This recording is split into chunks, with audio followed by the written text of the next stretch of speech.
Thanks, Zach. Good afternoon. This is the Pickens County Board of County Commissioners work session on Tuesday, January 20th. Our first item on the agenda this afternoon is landfill contract expiration, and we have Kathy Hall and Brian Pettit here. Great. I'm Brian Pettit. I'm the Public Works Director, and I'm here with Kathy Hall, who is our Solid Waste Manager. And the topic of discussion today is the expiration of our landfill operations contract with Heartland Environmental Services. So back in 1999, we signed a contract with, at that time, Pickens County Waste Systems, and now the company is Heartland Environmental Services. And we've been working with them since 1999 in a contract. In about 2006, we signed an extension of 10 years, which will expire on February of 2016. And so knowing that that contract is going to expire, we looked at various options that we could pursue in order to gain another contract to operate the landfill. And that's what we're going to be talking about today. And our recommendation is to do a request for proposals for similar services and modify it based on today's landfill needs. And there are really three primary reasons we want to do that. One is it creates a level playing field for other companies to compete. It's been a long time since we've issued a request for proposals for such work. It ensures that we get the best quality product for the money that the county's spending. And lastly, it's a transparent process that we'll be undertaking in order to complete this proposal process. So that's our recommendation. Kathy will talk about some of the options that we looked at in order to come to this conclusion. Okay. Essentially, we have three different options.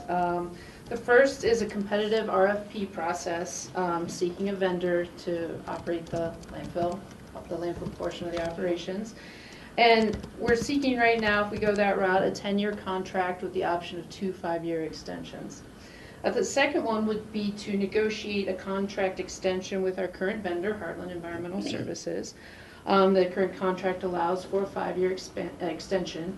However, we feel that we need to toss the old contract out. It's outdated, and we would need to renegotiate new pricing and new scope of work. And then the third would be to operate the landfill with county staff. So those are the three general options we have to move forward with that. I have attached a proposed scope of work for the landfill, delineating what county responsibilities are, as well as what a contractor's responsibilities are. And in addition, we've attached a schedule. We're seeking, if we do put it out for competitive bid, which is our recommendation, the RFP would go out in early February 2015 with a contract decision selected by June 2015, which we would bring back to you. This allows, if there is a new contractor to come on site, lead time to get equipment purchased and be ready to go by February 2016. Okay. Patty? I have a question, just a few. Is it even feasible for the county to take all this operations in-house at this time without pretty extensive expenditures? The county would need to purchase equipment and provide additional staffing in order to take on these operations.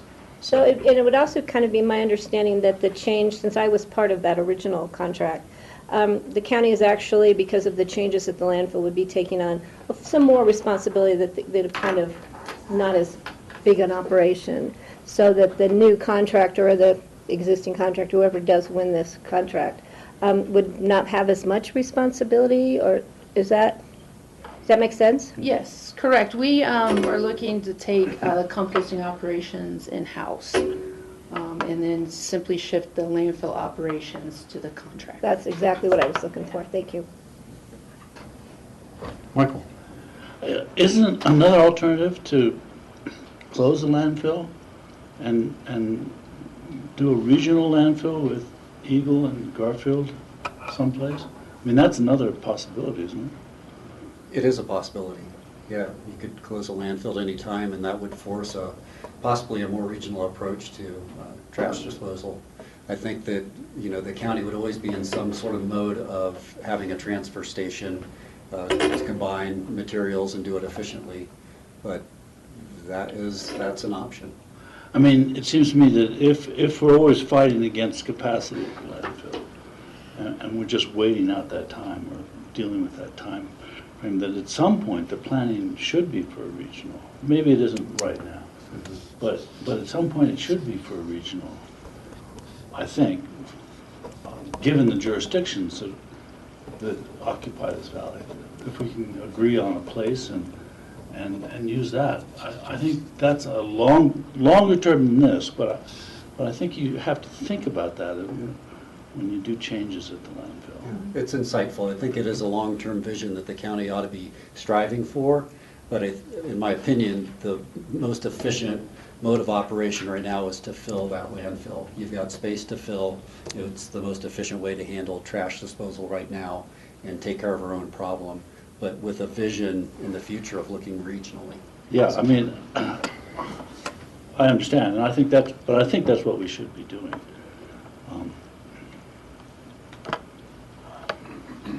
Given the amount of waste that we're redirecting into other uses, recycling and whatnot, it's a really good site for that because it's centrally located in the county and it's not that far from the bigger population centers.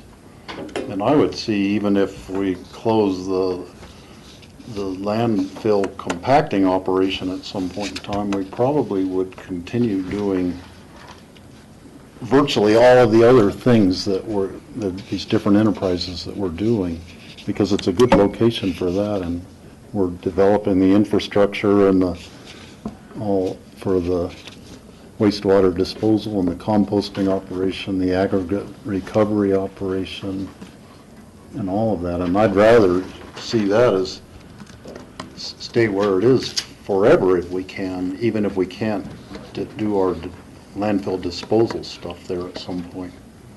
How many years do we have on the estimated lifespan of the landfill? As we sit today, probably 19 years, and as you're aware, we're working on an expansion that would add about another 10. So 29 years potentially. And to add to your thing, whoever did the master plan for the landfill a few years ago had enough foresight. It's written in our master plan that we do keep composting out there in aggregate. So after the landfill closes, that was good thinking on that part. Mm-hmm. And Steve, along the lines you're thinking, that there are some synergies, financial synergies with the processes we have right now, with the support from trash disposal for our recycling program. So I think we've got a good thing going right now, and it is balanced with the vision toward the future, though, knowing that the landfill will eventually close. So we could be looking at, if a 20-year contract under this RFP would take us through 2/3 of the remaining life of the landfill, given today's estimate. Maybe in 20 years we'll still have another 20 years, and That'd be great. given new technology or whatever. George, and then Michael. Well, I would support going out for an RFP. I think that provides us with the best information in terms of current use and future use and costs. And along with that, I would assume that if the county is looking at taking it over as an operation, as one option, that the county would also be doing an internal RFP so that we could view the results of the outside RFPs and internally to compare costs and needs and things like that. We could do that. Michael? Yeah, and my point is just planning, but it's also acquisition of land. And so you don't want to wait 15 years and have a 5-year horizon to buy the land. You want to start to solidify that purchase and those possibilities at a fairly early stage rather than a later stage. So there's an easy transition and there's lower costs because land costs are constantly rising. Yeah, a couple of thoughts, just to follow on what Michael was saying. I'm a little less interested in planning for 29 years from now, 19 years from now in the classic sense. But I have asked before, and I'd love to see it as we go out for the request for proposals or whatever, a bit of the larger landscape of waste management and landfills. You know, I don't know that a new regional center is necessary or not if there's the transfer station in Carbondale. And what has that transfer station done to the market? We saw the market change when the Eagle County opened their facility. And so it's hard to project, you know, that far out in a changing marketplace. You know, maybe we'll be fueling our DeLoreans with that trash in the future. But I do think that we should have a little bit of that larger landscape, that you know, who else is providing services, what are the regional landfills, what do they think their active lifespan is, you know, how dire is the situation becoming, and what are likely scenarios, what are likely pathways that would be happening. Just an overview that I think would help ground our thinking as we evaluate these things. The second is that the attachment with the landfill operations scope of work, to me, I guess I'm assuming this is just an outline, that this is not the type of detail level that we're going to see if it goes out for an RFP. I mean, it just looks to me like every single one of these it's a bullet point, but I don't want to later on be working with an operator debating what that bullet point said or meant or how it's to be implemented. This really just seems like a pretty much of an outline, not a detailed scope of work. That's just one section, and typically there's contract language attached and those sorts of things. It's the full RFP will be thicker. Okay. Well, the other thing I just didn't see in this, and maybe I missed it in reading it over, but of the wildlife scavenging, wildlife management, whether it's bears or is that going to be our responsibility as a county with the composting? Would that be the vendor's responsibility? You know, how is that managed? I really would like to make sure we have maybe either outside eyes or our attorney's office or something to make sure we've really included all the different components. I don't want to go out for an RFP and then have any bidder say, well, you forgot about this section, and so that's an add-on, and it will make it hard to compare the various proposals apples to apples. So the thoroughness of the RFP and the outline going out is just really important to me. And then I just, you know, on principle's sake, believe that a competitive 10-year RFP is the right way to go. It's, you know, usually you have various guidelines about you can do an extension and things like that, but at the same time, when you've had a contract in place as long as this, and we're seeing the changes in the industry and changes in our own practices, that we bring it up to modern speeds, and you know, certainly would invite Heartland to be bidding on that and competing in that. But I think that it's just the right thing to do for public policy.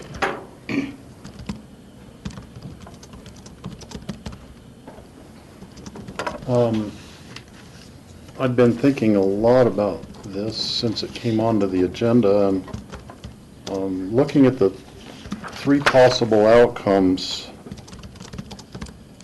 having a vendor, either Heartland or another vendor, take over the operation, doing an extension of the contract, or if you would look at it as a new contract with Heartland, or the county operating the landfill. Any one of those options could be the ultimate outcome down the road from doing the RFP today. That's right. So it could very well be Heartland would get a new contract if they're the ones who won the RFP, and they could use their same equipment there, that sort of thing. But to me, it sounds like the reasonable thing to do the RFP at this point and have it as transparent as possible for the public process, and also getting the contract updated from where it was 15 years, or 14 or 15 years ago, however long ago it was now. That's right. Any other thoughts, board? We get a nod of heads. Would you all agree with doing the RFP? Yep. Okay. Thank you. It's a good conversation. And I like the planning so far out, so everybody has time to think about it, get every little ducks lined up. That's really important. Thanks for the quick decision. It allows us to do that. Yes, thank you. Called teamwork. And thanks all of you for coming.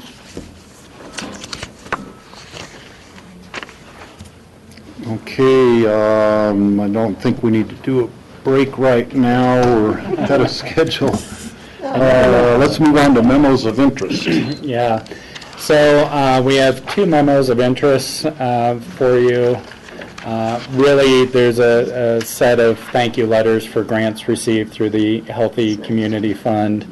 And then the other item that will require a little bit of discussion we introduced during open discussion last week, which is to see if the board could reach some consensus on the CCI federal issues, the ballot decisions. I did not bring a copy of that. I think they're included in your They were packet. included So, in our packets. okay. We got another. And so really this is an opportunity for us to, or for you as the board to step back and see if there are some number that you would all agree to and can submit individually on your. First of all, John, taking one step back, when I was at the Veterans Coalition meeting last week, Annie Davies spoke very highly commending Picken County for having, given them the grant, and they're just really grateful for that. Oh, it's nice. Thank you. And she expressed great gratitude to Mitzi Lettingham for, her work with the Veterans Coalition also. Oh, good. So I just wanted to pass that on. It's more than just the letter we got from them. Yeah. Patty? Did we get any feedback from staff? Particular, I know we talked to Marty briefly. Yeah, really outside of Marty on the renewal, it's the renewal, I don't have it right in front of me, Older of the Americans Older Act. Americans Act. Which she was totally supporting, okay. But we didn't, Pretty much the issues that we had identified, for example, the broadband and items that were consistent with our strategic initiatives were consistent. The only additional was the Older Americans Act. and then Rachel, I know that you had some issues that you kind of felt were going out there anyway, like PILT and transportation. Is there anything else? Yeah, again, it's a matter of, I hate to say, it's almost like a large Italian election when you have 40 different parties running, and you want to make sure it's not a wasted vote on some of these things that we may care about, but they're not going to garner enough votes other places, and also making sure your vote is enough to kind of perhaps kill bad ideas that are going to come forward. The ones that struck me, and again, there's more than 6, but the ones that struck me as perhaps being most important and of concern to ours would be the broadband deployment and adoption, transportation reauthorization. We all know what's happening to I-70 corridor and CDOT's budget. The reauthorization of older Americans, as Marty has suggested, the payment in lieu of taxes. Immigration has been an important one, as well as that Forest Service budgets. And then the last one I would put out there is the payment in lieu of taxes. I think we do want to make sure it rises to the top. So I would give it one of my 6 votes, but it's not my first priority. It is important. We did get our PILT for this year, I think, and that was $1.3 million.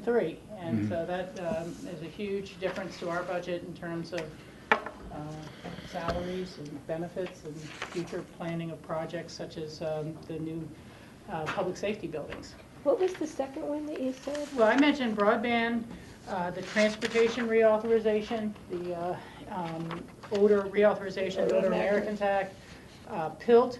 The Marketplace Fairness Act is something where internet sales continue to be exempt from local sales taxes, and it's not a very fair playing field for sticks and bricks mortar buildings that have to pay local property taxes. And I go way back, so I remember when the internet was first taking off there, And it was like, well, this will just be an exemption from tax for a few years to get this industry up and off the ground. And now it's well up and off the ground, but it is at a certain level really detrimental and unfair playing field for sticks and bricks buildings. And it's really eroding a lot of people's sales tax base. But you did not include early childhood development. I just didn't think it would rise to the top of that larger pile of activities. There's a lot of important ones here. That's social services block grant funding, so that's not continued to be cut back. And there was a similar one that, you know, not cutting back SNAP food assistance any further. And also the TANF reauthorization. So there is just, I'm just not so sure how high social service issues will rise with that group. Anyhow, so those are just my insights to it. I welcome the discussion. Yeah, I guess what we've done in the past, we've sort of gone around and picked our priorities, and within them we've tried to overlap as best as we can. Yes. And I think Rachel hits most of them. I picked broadband. I picked early childhood development. I picked FAA reauthorization. I picked Forest Service budgets. I picked PILT. And my last one, I picked transportation reauthorization. So I think that Similar. it's very similar, just one or two differences. But Yeah. One question I had about the PILT and the SRS, do we actually get any money from SRS in Pitkin County? No, we don't. SRS is secure rural. I don't think we do. I think we made an election so that the schools do get some, but I don't know exactly how much it is. So if Okay. the money wouldn't Oh, come that's here, right, Rural that's right. schools, yeah. it goes through the schools, not through us, so we don't. And I actually can certainly find that out, I just don't know it off the Yeah, top that's of my right. I'm head. sorry, I was forgetting. There's a small amount that goes to the schools, and then there was state legislation that was brought in by Pesney from Grand Junction years ago that required counties to pass at least 50% through, and then they could negotiate the other 50% or something like that. I mean, and I think we've elected to Right. send it to the schools. It's very important in some areas, much more than ours. Yeah. And there's an offset formula that I tell you, I can't get it straight, but if you receive this much PILT, you get less SRS, you get more SRS, and then it's offset by some of your federal mineral lease monies, and it can be very confusing. We're not in as bad a situation as, say, Garfield County, where they've had Right. to create a separate board outside of county government to receive the funds to make sure their other payments weren't reduced. You know, it's real convoluted. Patty? Yeah, I can do I think George was right, that's kind of how we've done it in the past. I do support broadband, so that makes 3 there. I would be on board with the early childhood development, with FAA, with PILT, and older Americans. How many did I get there? 1, And I think 2. you get one more. I get one more choice. George had mentioned transportation. Yeah, and I'd go to transportation reauthorization. Yeah, and actually, we don't all have to vote for the same. We can vote for the ones we want, but the idea in coordinating is Right, because we only get one we have more a vote. chance little to win. stronger voice, yeah. What chance any one of these would win? What were your thoughts on it, either Steve or Michael? I sort of have 7 of them that I would vote for, which, to whittle down to decide which one to eliminate. And that's why I was asking about the the SRS money, the rural schools, because the PILT money is secure for this year. Yes, but it's It's a perennial issue, but maybe we don't need to push it so much this year since it's already secure. You need to So I secure was it. wondering if we should not have that one be one of the top ones for this year. well, they'll be working on next year's budget this year. So, you know, you can go either way, Steve. Some people will say it's already going to be there in the background no matter what. And, you know, I just really don't want to see things like the public lands transfer and management issues come to the top of the heap and see us kind of pushing that in, you know, We know where that this would go. includes And I was support of wondering, transfer of federal too, lands to the state at the look- state's yeah. request. I just don't believe in that. And so there's some bad ones in here that I just don't want to see rise to the top. Now, these, our votes, do they go to CCI or do they go to NACO? They go to CCI. CCI will put together the list of the top 6 For Colorado? for Colorado, and then the entire delegation of Colorado that's in Washington DC, that will be the 6 items that they are promoting. NACO may have its own top 10 list that's separate from that. So So when we go to the Capitol Hill, and we'll be meeting with all of the congressional delegation of Colorado and the senators and their staffers, that will be handout in the message of this is what Colorado United feels are the most important priorities. Okay. On the other side of NACO is the National Association of Regional Councils of Government, or NARC. They're also out of DC. They meet in January and have a policy committee meetings. And they also take a list. It's not as concentrated like NACO is, but they also have a list that they take forward to the federal legislation and legislators, and they pick their issues too. So, and generally they're pretty close because of the representation. So that's another group that's doing the same kind of lobbying. Yeah. Again, I guess the key is that I don't control anyone's votes, and we should all mark our 6. It doesn't say to prioritize them on this sheet, whereas in the years past I thought we did, but to get them up to Charlotte so that she can mail them in. And I thought we came up with one list from all of us that moved Nope, forward. we get No. 5 votes. We- Oh, gosh. Yours. There's 5 Mess with my committees. sheet. That's one of our few advantages. I've like written all over my sheet. Yeah, well, she can probably get you a clean one. No, I'll just but, make it clean. Put your name on the top of it and the county on the top of the sheet or the clean sheet that you're going to submit.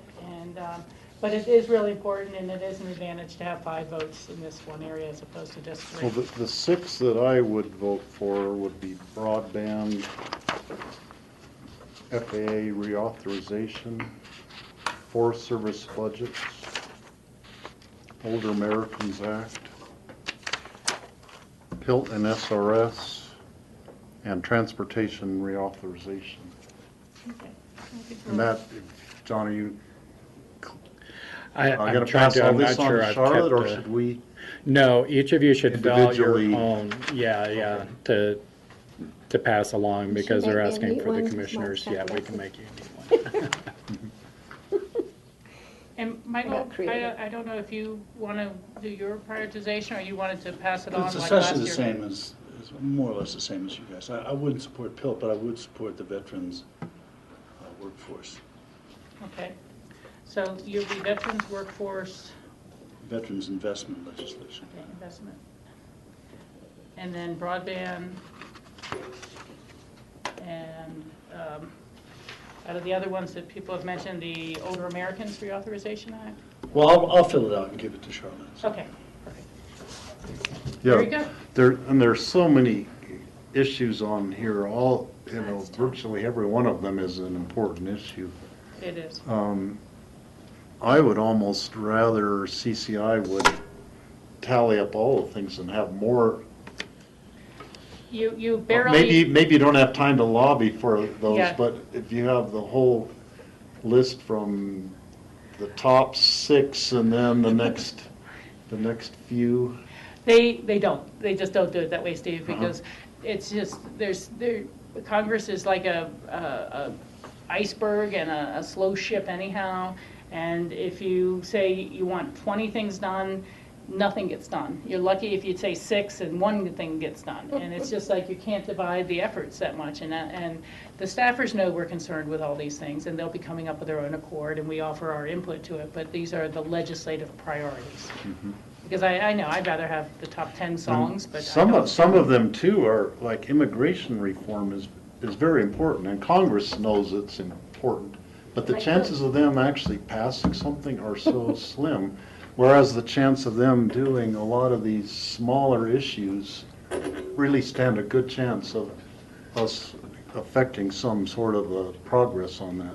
That's true, and especially things that are coming due, like the transportation reauthorization, because that was just kicked to May. Yeah.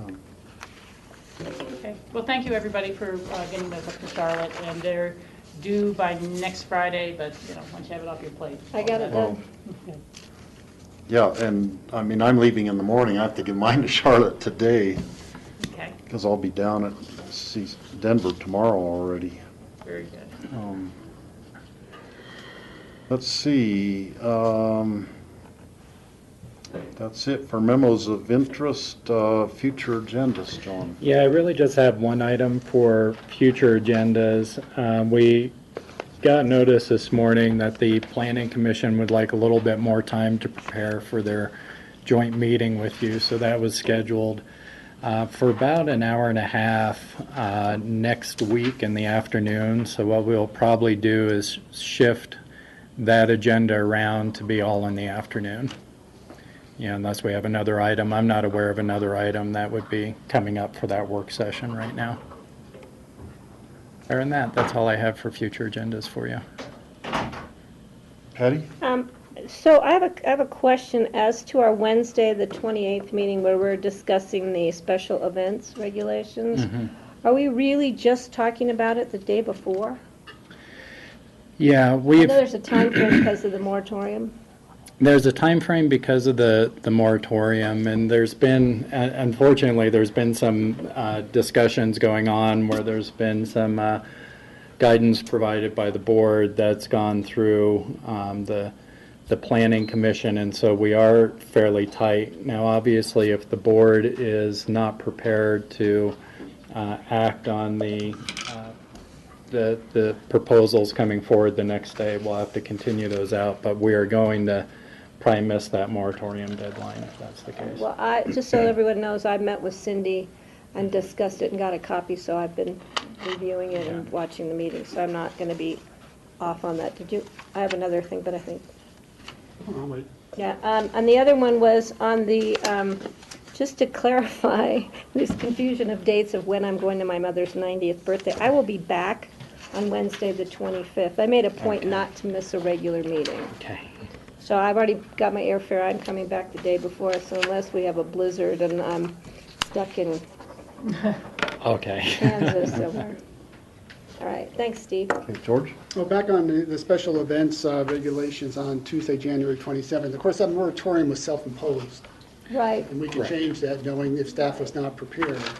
I always thought it was not enough time to begin with. But are we going to have the comments and the recommendations from the P&Z at this meeting? Yeah, they're going to have a special meeting prior to that to have the discussion about the special events. And, it's very possible, I don't know what those comments are going to be, but it may be that you have a recommendation just to act in the rural and remote regions and a request for more time to act in the others.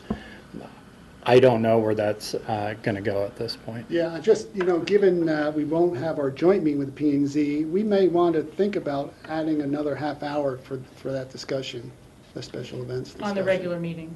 No, on Tuesday, on the work On session. the work session? Oh, okay. We want to allow a little extra time on that, because I think it's going to be Not a bad idea. it's going to be a little complicated. Interesting. Yeah, maybe pop that in the afternoon.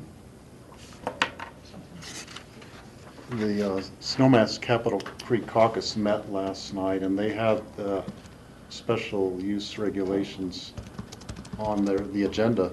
And they actually sent out the packet from Cindy, and it was 28 pages long, and they were incredulous that they were receiving a 28-page packet and wondering how in the world does somebody read that and can decipher it.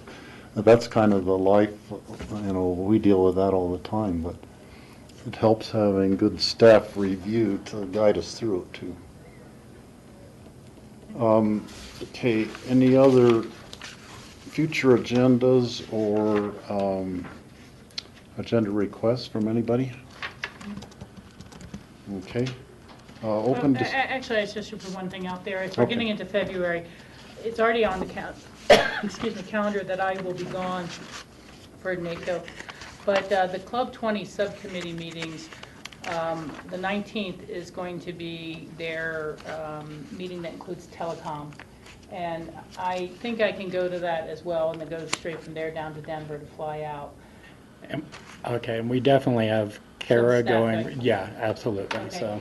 But to the extent that as the agenda comes up on, the following week, which is the 25th and 26th of public lands and energy and natural resources, there may be something of concern to Chris Selden, the attorney's office, related to Thompson Divide. And so we should keep an eye on that agenda, and if any of those staff or individuals want to attend. Yeah, and I should be able to go to those two Okay. CCI meetings. I mean, Okay. Club 20 meetings Okay. on the is that the 26th and 27th? Yes, the 25th, which we wouldn't go to anyhow because it coincides with our regular meeting, but the 26th. The 26th then would be Yeah. and that's at the Ute Water Conservancy. In Grand Junction, yes. Yeah.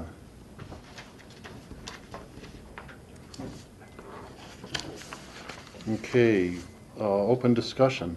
John? Yeah, and I know Kurt is here. I think we will start off with an update on legislation for fees on food inspection, restaurant fees.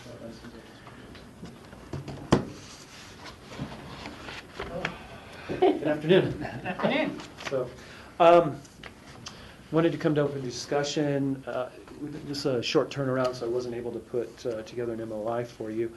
The end of last week, I went to the Environmental Health Directors meeting. One of the things that we discussed was a proposed bill for increasing restaurant licensing fees. We had previously discussed that. I know that was a piece that I believe we put forward as a priority for CCI. You mean inspections as much as licensing? Licensing is part of the inspection process, Okay, yes. but for the yes. inspections. So the bill that was initially being run from CCI, working with CALFO, which is the Colorado Association of Local Public Health Officials, and kind of the umbrella organization over my Environmental Health Directors group, was just looking at increasing the fees. The fees currently sit in statute, and there didn't seem to be enough support to actually do anything but increase those fees in statute. What we discussed Friday was, as CALFO has been working with trying to find a representative or a senator that would sponsor this bill, they've come back with multiple people, multiple senators and representatives asking, why are we increasing this? Why are we not taking this out of statute? So my understanding is that there's a CCI Health Subcommittee meeting Friday, and that CALFO is going to come back to that group and actually discuss if there's support in pulling those fees out of statute. I think that's probably a step in the right direction. The piece that was not discussed at our Environmental Health Directors meeting was the, okay, so what are we going to do with it? If we take it out of statute, where does that go? Does that mean that the locals are going to end up setting those fees? Does that mean the state Board of Health is going to set the fees? And I think that'll be part of the nature of that discussion, but it did change, and I think it's an important piece that the devil's in the details on that, but it could be a good step forward for getting those fees changed and being able to do it on a reasonable basis. Rachel and then Patty. Yeah, I don't know what the assessment of the legislature was in terms of the likelihood of being able to succeed at a straight taking it out of statute. I agree with you. The last place you need fines and penalties and fees set is in the state, not the Constitution, but the state statutes. It's a little bit absurd at some level because they never get updated. They never have an inflator, and you have to go back and do a whole bill and run legislation to change a fee from $100 to $125. But our philosophy, to be clear, as Pickens County, is that it should be closer to a break even.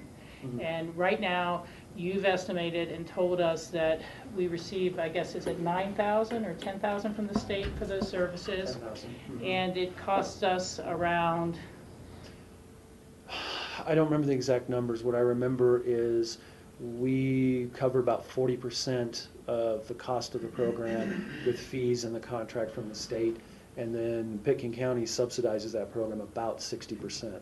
Yeah, yeah. So, you know, for background for the public or people who are not familiar with this, theoretically, the state is required to do all the restaurant inspections and trainings, but they don't, and they don't have the staff to do it. And if you rely strictly on the state to do it, it may be once every 3 years that a restaurant gets inspected.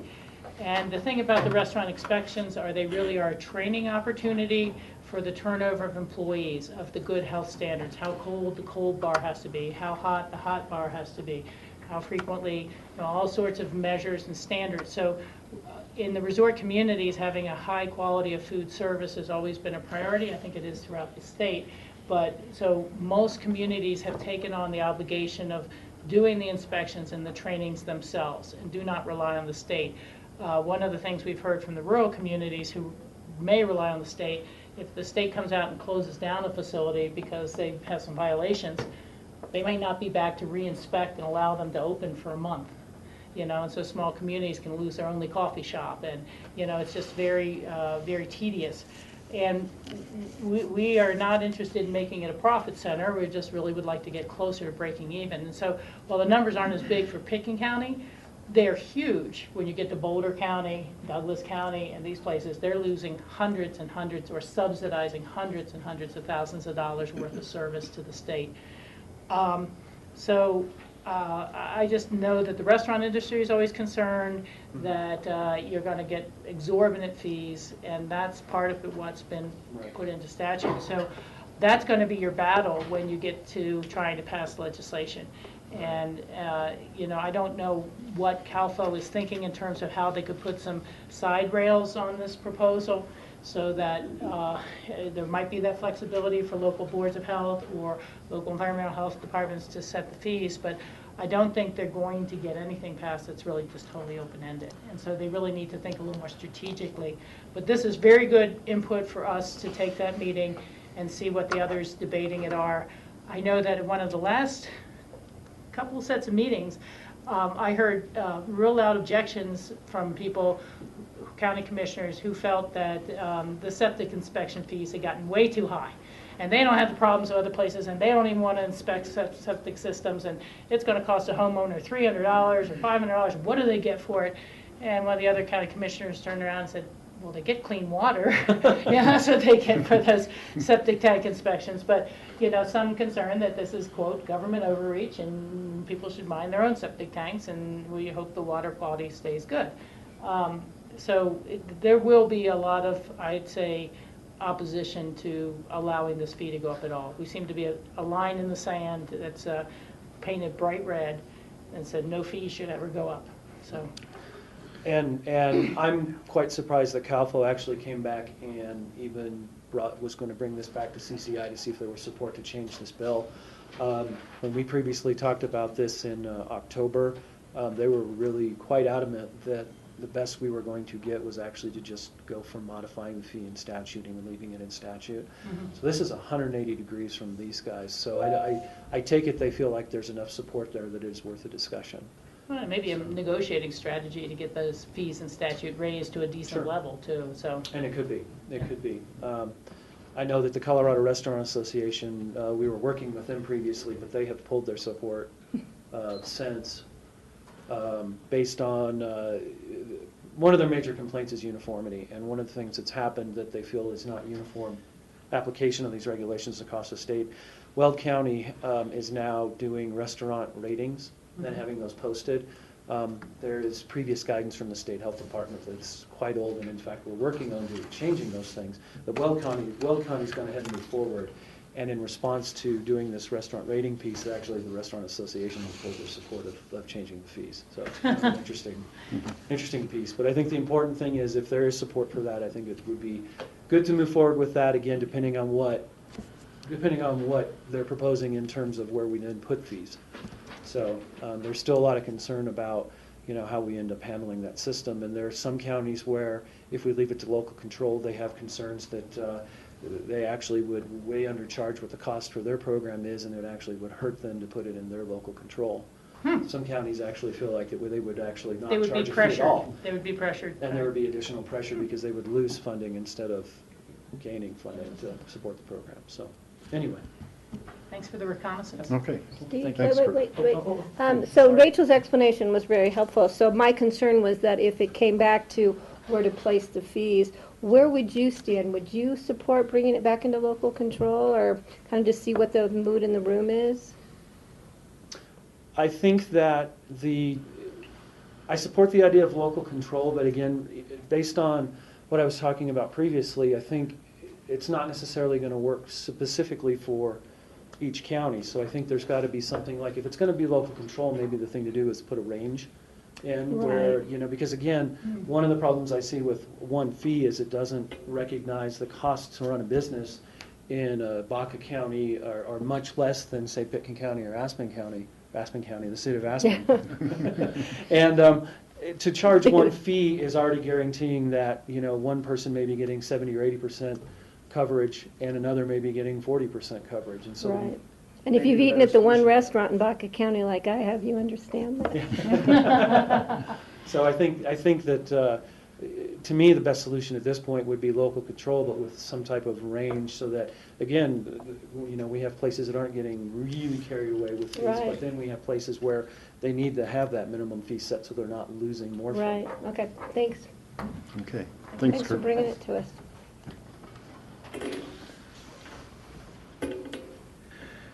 So the other item that was on for open discussion is an update on X Games. However, we had some staff, we thought it was going to be at 2:15 was kind of the estimate. And I haven't been able to get hold of our Sheriff's Department staff yet. I know Mike Kramer's here. But we really wanted it to be primarily an operations update, which is really run by the Sheriff's Department. I do have one other item I could talk to, and then maybe I'd advise we take a break and see if I can round up the rest of the group. But as you probably read in the paper, the Gina McCarthy, who's the administrator from the EPA, is in town. For X Games.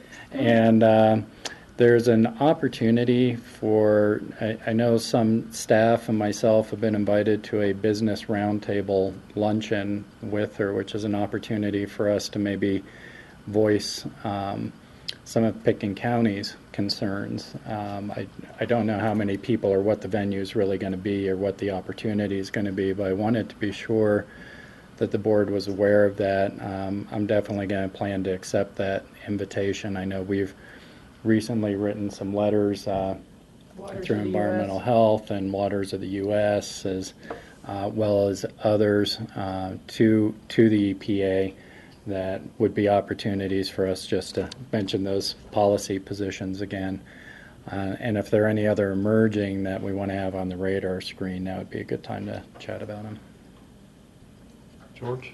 So would that be open for elected officials, or no, it's just for It's staff? apparently invite, and I wasn't sure if you guys had gotten an invite. I'm not sure how that list was put together, and that's why I wanted to mention it to the board. I can see, I just got it today, so. Yeah, it'd be interesting. I mean, what I understand is she's coming here specifically on the issue of climate change. That's And right. so I think we should align ourselves with those others. I think probably Auden will be there, I'm sure, and the efforts that they're trying to pursue in terms of climate change through the EPA. Certainly, it's an uphill battle with Congress now trying to lessen the current goals of reducing CO2 emissions from coal plants.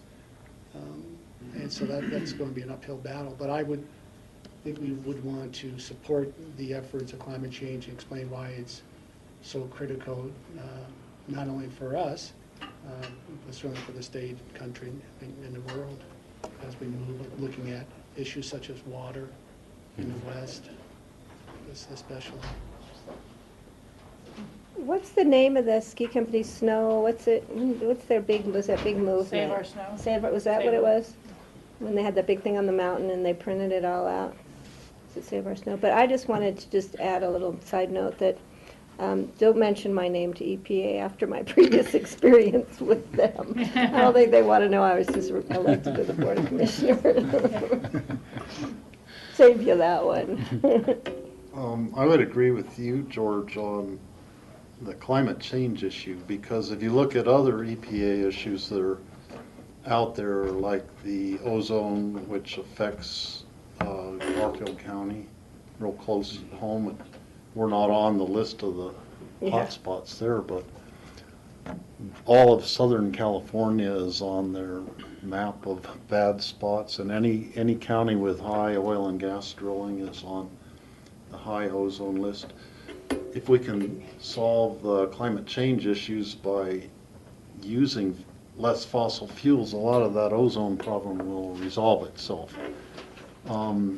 Waters of the U.S. issue is important, but if we don't solve the climate change issue, we might have only half as much water or some percentage less of water running in our rivers, and that's going to be a way bigger problem than the issues brought up by Waters of the U.S. Just keeping as stable a climate as possible and steady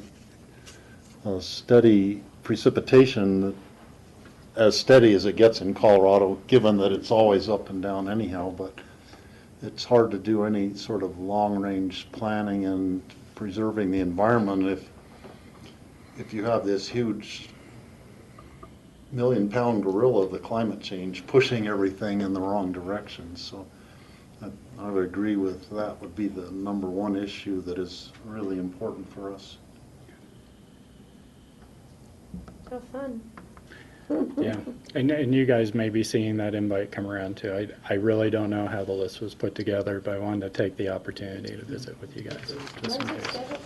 It's Thursday afternoon. Yeah. Yeah, so kind of following up on Steve's comment, I'd love you to attend, but you'll check with John Ely and get the letter that we sent on the Waters of the U.S. and anything like that. And I think that Cindy Rubin would be a good resource for topics, because I fully agree with supporting the EPA and its coal emissions reductions, and that's, you know, facing a lot of rollback efforts right now. I had one item I'd like to just give an update on the Veterans Coalition meeting.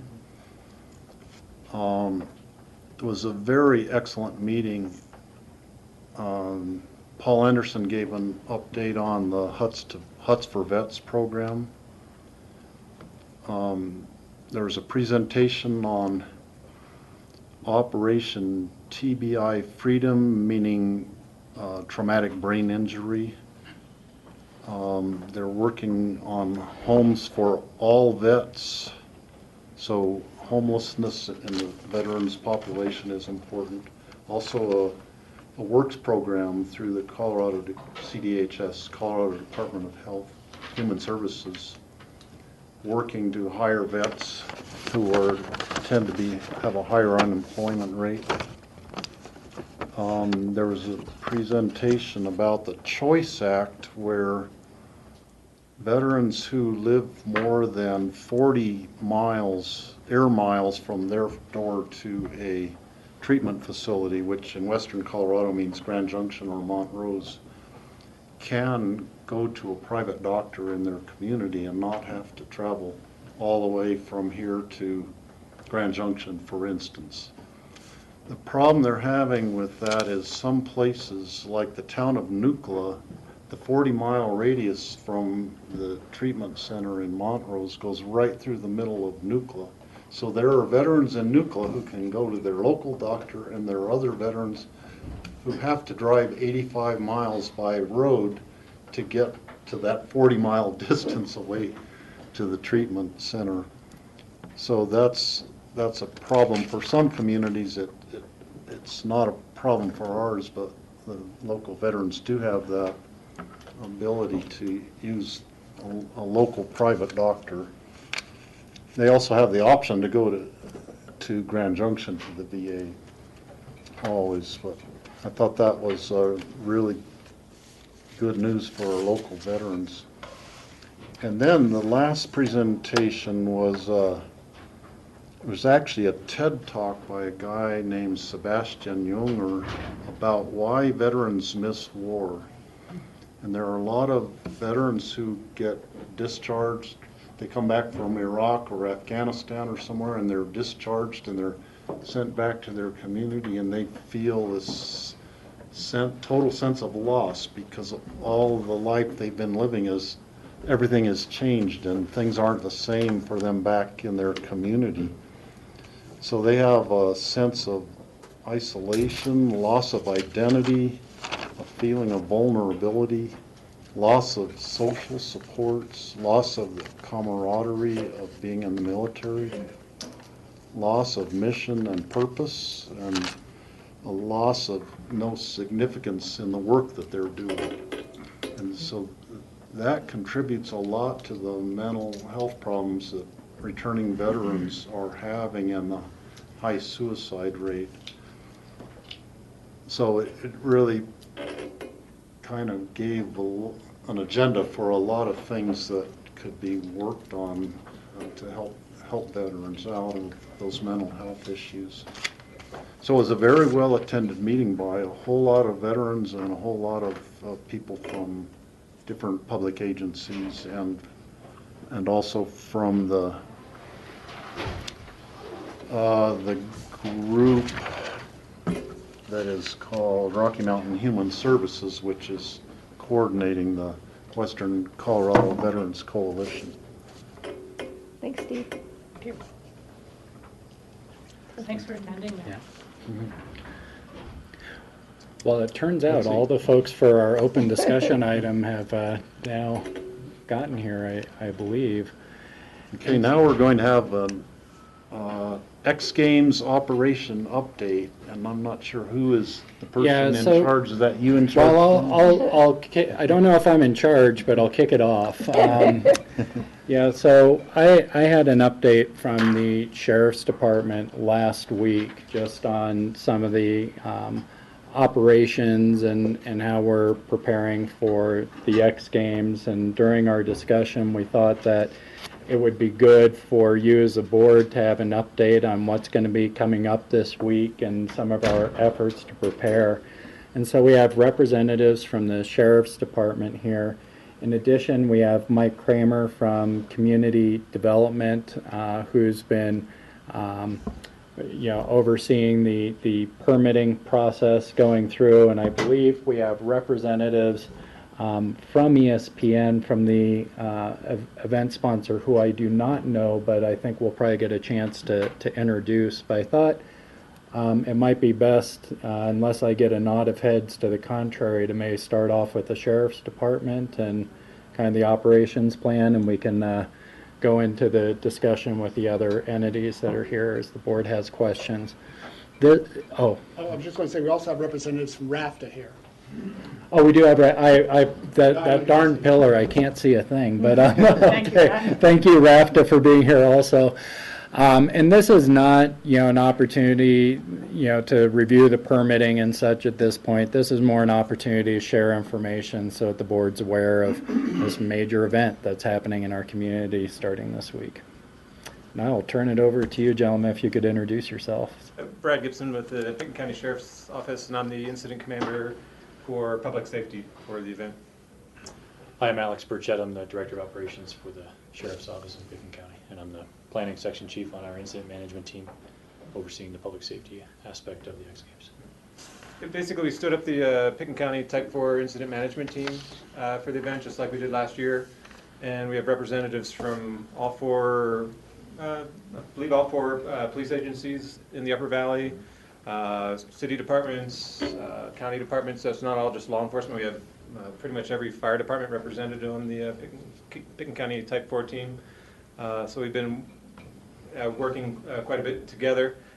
This year, the Type 4 team decided to treat this more as an unplanned event because we've done this for 13 years, I think, and before we met 30 times before each X Games. But this time we only pre-planned what we had to, and we're going to treat it like an unplanned event. And what that's going to do is give us more practice in case the next time an airplane comes down or next wildfire, so we're more prepared for the unplanned events in the future. We've got a lot of outside agencies. The National Guard's up here. State Patrol has a big influence up here with us. Department of Revenue's up here. Garfield County's helping us out. County Sheriff's Office. Glenwood PD's helping us out. So we have a lot of outside agencies. Some of the big issues that we're really looking forward to, I know the board's always very concerned about pedestrians walking on the highway. So we've really coordinated a lot with the Colorado State Patrol to patrol the highway and make sure there's no pedestrians out there. The Owl Creek and Highway 82 intersection is going to be well lit and manned by at least probably 2 State Patrol officers out of their cars, controlling the light just to help pedestrians get across there. We're pre-planned a lot of the big events. Do you guys have any specific questions or? The event is really close to the Mountain Rescue Building, and are you going to use the incident control center there, or are you operating out of this communication center here, or how? It's going to be our first year using the Mountain Rescue Building because that's set up as an operations center for these big events. So yeah, we're actually looking forward to trying out the new building. Dispatch has already moved into their dispatch center up there. They've already tried it out, so it's very well set up for an incident like this. So we're looking forward to it. Yeah, it's really close down the road, so it seems like a logical place to be centered. Very nice building, yes. George? One of the interesting things I heard recently was that because of the venue, the concerts that are going to be happening at Buttermilk this year, not even the big names, but because the ticket prices are fairly reasonable, that we may see more people coming from the Front Range, not so much for the X Games per se, but just because they want to see Just for the concerts in these venues, and just wonder how that adds to the mix of fun for you guys. Well, it definitely adds a component to it. It's a different demographic than we're used to seeing here with the universities and some of the younger demographic of people. Blair Wire, who's the community affairs specialist with the City of Aspen Police Department, she is the public information officer on our incident management team, and she's done a pretty robust public outreach campaign to universities and schools and colleges down in the Front Range to educate them on some of the issues that they may see here, the alcohol-free venue and no smoking, no marijuana and stuff like that on venue. So she's done a great job to get the word out to them. So. There's something Joe wanted me to mention, just to remind y'all that there is going to be alcohol served at the concert venues, but we've worked a lot with ESPN to work through all that. ESPN's been great. Again, Vanessa, who you'll meet, has been wonderful to work for. Any concerns we have, ESPN's always very willing to work with us. So there will be alcohol at the concerts, but we're not really planning on it's going to be a big issue or an issue at all, really. Okay. Well, I wonder if we want to invite the representatives from ESPN up to talk to us about what we can expect to see, and then we can hear from some of the other folks who've collected and see what kind of questions might be generated.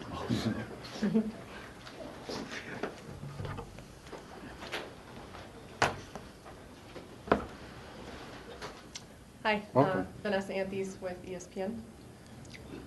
You guys just kind of want an overview, or are there specific questions? Just an overview. Okay, yeah, so as Brad mentioned, we've been working with multiple agencies in the planning process leading up to the event. Some of the major changes, as you all know, the concerts on the venue, which have moved from Wagner Park down to Buttermilk. They are ticketed shows. We're doing 4 shows on the mountain this year, 1 on Friday, 2 Saturday, and 1 on Sunday. With the redesign at Buttermilk, some of the layout in the quote-unquote base area is different. I'm sure those of you that have been out to Buttermilk have seen the new bus entryway. So we've been working with RAFTA, as well as Rocky Mountain and Ramblin' Express, who are the private contracted agencies we bring in to subsidize the bus services, to work out how that traffic flow, ingress, egress, all of that crowd management will work. And then working with State Patrol again to manage the traffic for the regular valley services on the highway stops. I'd be happy to dive into specifics if there's certain areas you guys want me to focus on or elaborate more on. Patty? I just want to make one comment on behalf of ESPN. I had the opportunity during my 4 years off of the Board of County Commissioners to work for ESPN at the event. It's amazing internal logistics. Watching that event gear up an overnight takedown and just the flow, it was amazing. It was a great experience for me, having approved the games, then actually having the opportunity to work the games. Obviously now I'm not being able to work the games, but it's a great event, and I really want to thank everyone who has a hand in it, from BRAFTA on over to the Sheriff's Office, the local PD, the fire departments, everyone, ESPN, and our own staff, of course. But I think it's amazing. And thank you. Thank you, guys. Rachel? How are the ticket sales going? We still have tickets available for sale. We have Friday preferred viewing is sold out, but there's still GA tickets available, as well as all the other concerts throughout the weekend. All the sales are conducted online, so people are able to go to xgames.com online, as well as we're constructing a temporary ticket office on site that will have your normal box office, will call, pickup, options like that. So people who are on site that then decide they want to go can go purchase tickets and then go to the concert experience. Okay, and then are you going to have people kind of floating in the concert crowd to keep that eye on underage drinking and things like that? Yes, so there will be security throughout the venue, just as we do with the rest of our competition areas, where we have secured post positions for guards, as well as roaming response teams that are able to then address and look out for any potential issues. Well, I'll just kind of make my usual annual request that you really watch out for the issue of crowd control and crush, because there was just recently a crush incident in a foreign country. About 26 people were injured. Was that China, Taipei, or somewhere like that? And it's amazing what can spook a crowd or make people surge forward. And to make sure you have the safety lanes and the ability to make sure no one gets crushed in there, I think that's, to me, one of the greatest crowd dangers. The athletes, they take their own risk. But in terms of the crowd and people bringing their families and kids, I just really want to make sure that you guys really keep an eye on that. Thank you. I've been curious about what the effect will be to have the concert at Buttermilk instead of at Wagner Park in terms of the bus transportation, and I guess we'll see what the total numbers are and what direction the crowd is flowing, but what I would anticipate is that the people will only do one trip to get to Buttermilk, and then they'll be there, and they won't be then going into town to go to the concert and then going somewhere else. So it should eliminate one or possibly two trips for some people on the direction they're going, and that might help the flow of the bus traffic and the crowding on the buses.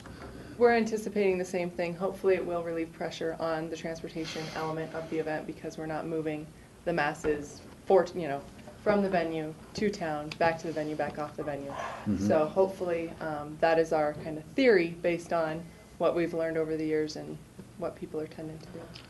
Yeah, and in the rehash of when it's all over, I'd like to get a report on that, like what were the numbers and how did the whole having the concert at Buttermilk, how did that work out overall? If you would want to do that again in future years, that sort of thing. Yeah, that's something that we do in our post-briefing, just with all the follow-up and after-action reports, so we can get a copy to Mike, who I'm sure can distribute it to the board.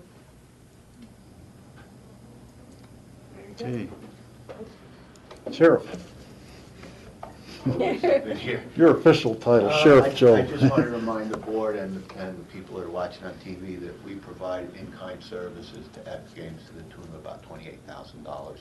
We don't bill for a single deputy or our planning time, so I just want to let you guys know that that's our contribution to the success of the benefit of the concert. We appreciate that. You guys do a great job. Okay, any other comments or questions? Well, I wonder if we can have Rat to come up here just to give an update what this will be just for the normal commuters. Thank you. Thanks. Thank you very much.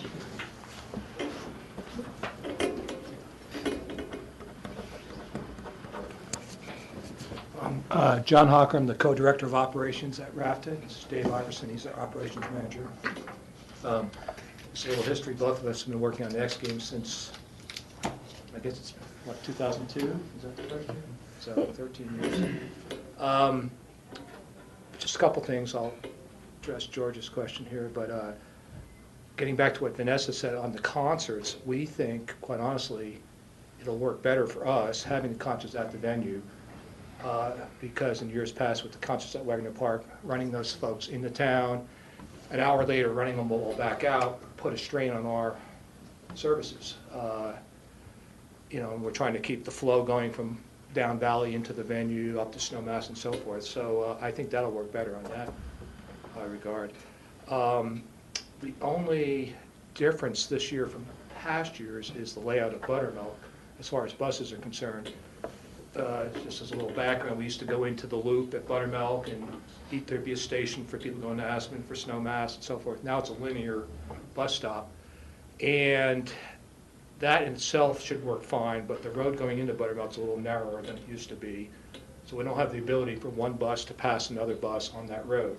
So the stacking issue became the issue that we've been working with ESPN and SkiCo starting a couple months ago, figuring out how we're going to do that. So what's going to be different this year for us in the bus world out there is stacking buses. So we have a plan that we're going to use a little bit of the shoulder on Elk Creek Road along with cooperation from the police department, stacking some buses there. There will be buses also on the road going into Buttermilk stack.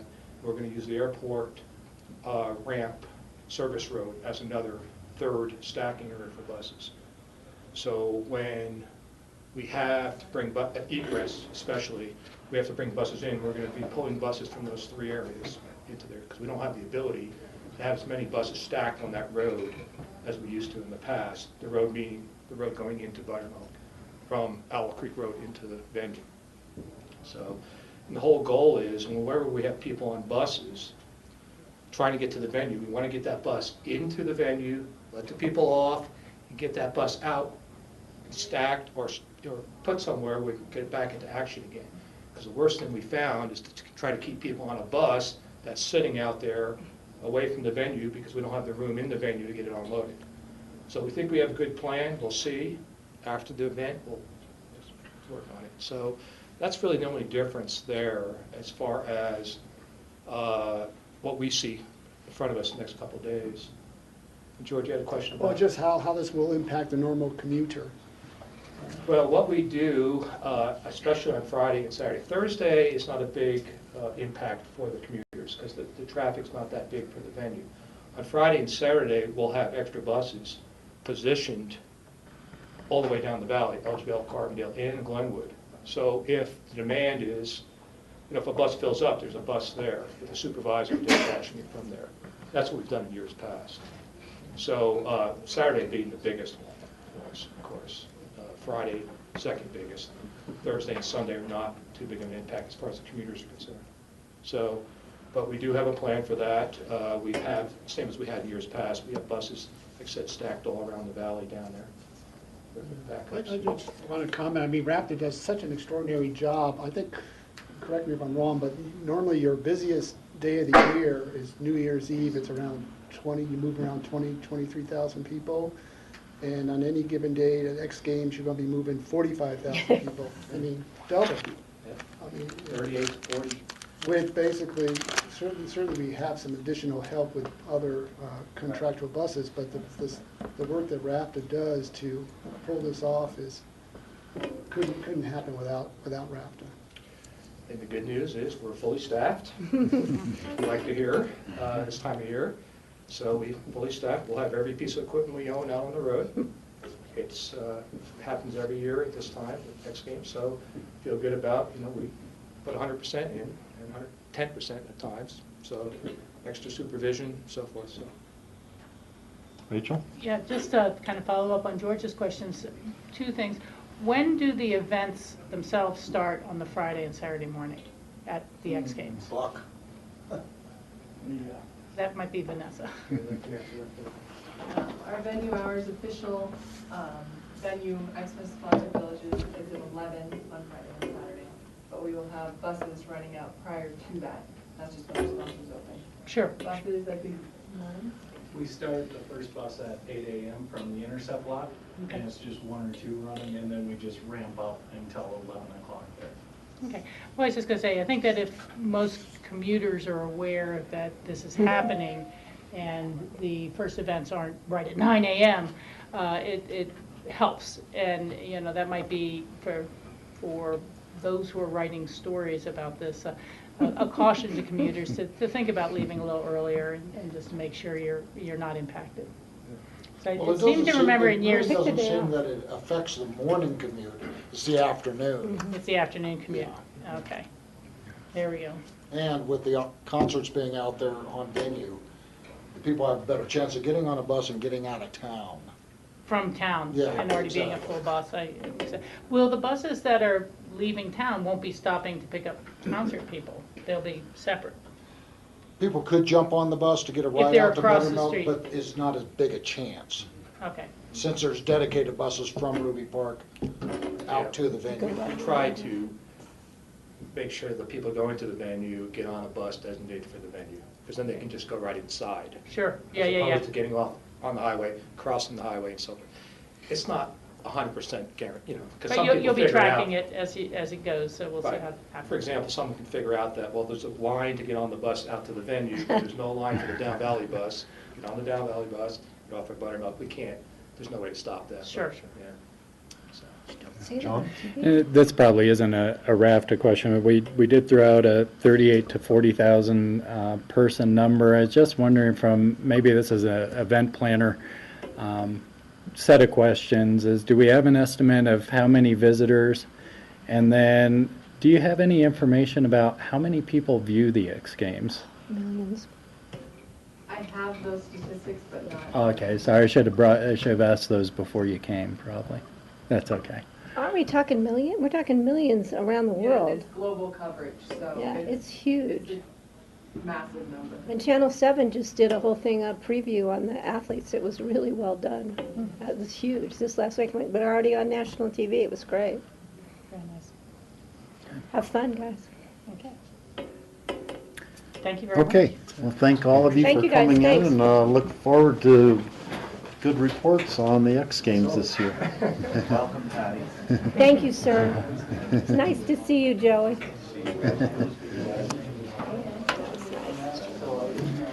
That's all I have for open discussion. Okay. Do any board members have anything else you want to bring up for open discussion? Not me. Okay. Would you take a motion to adjourn? I would. I move to adjourn.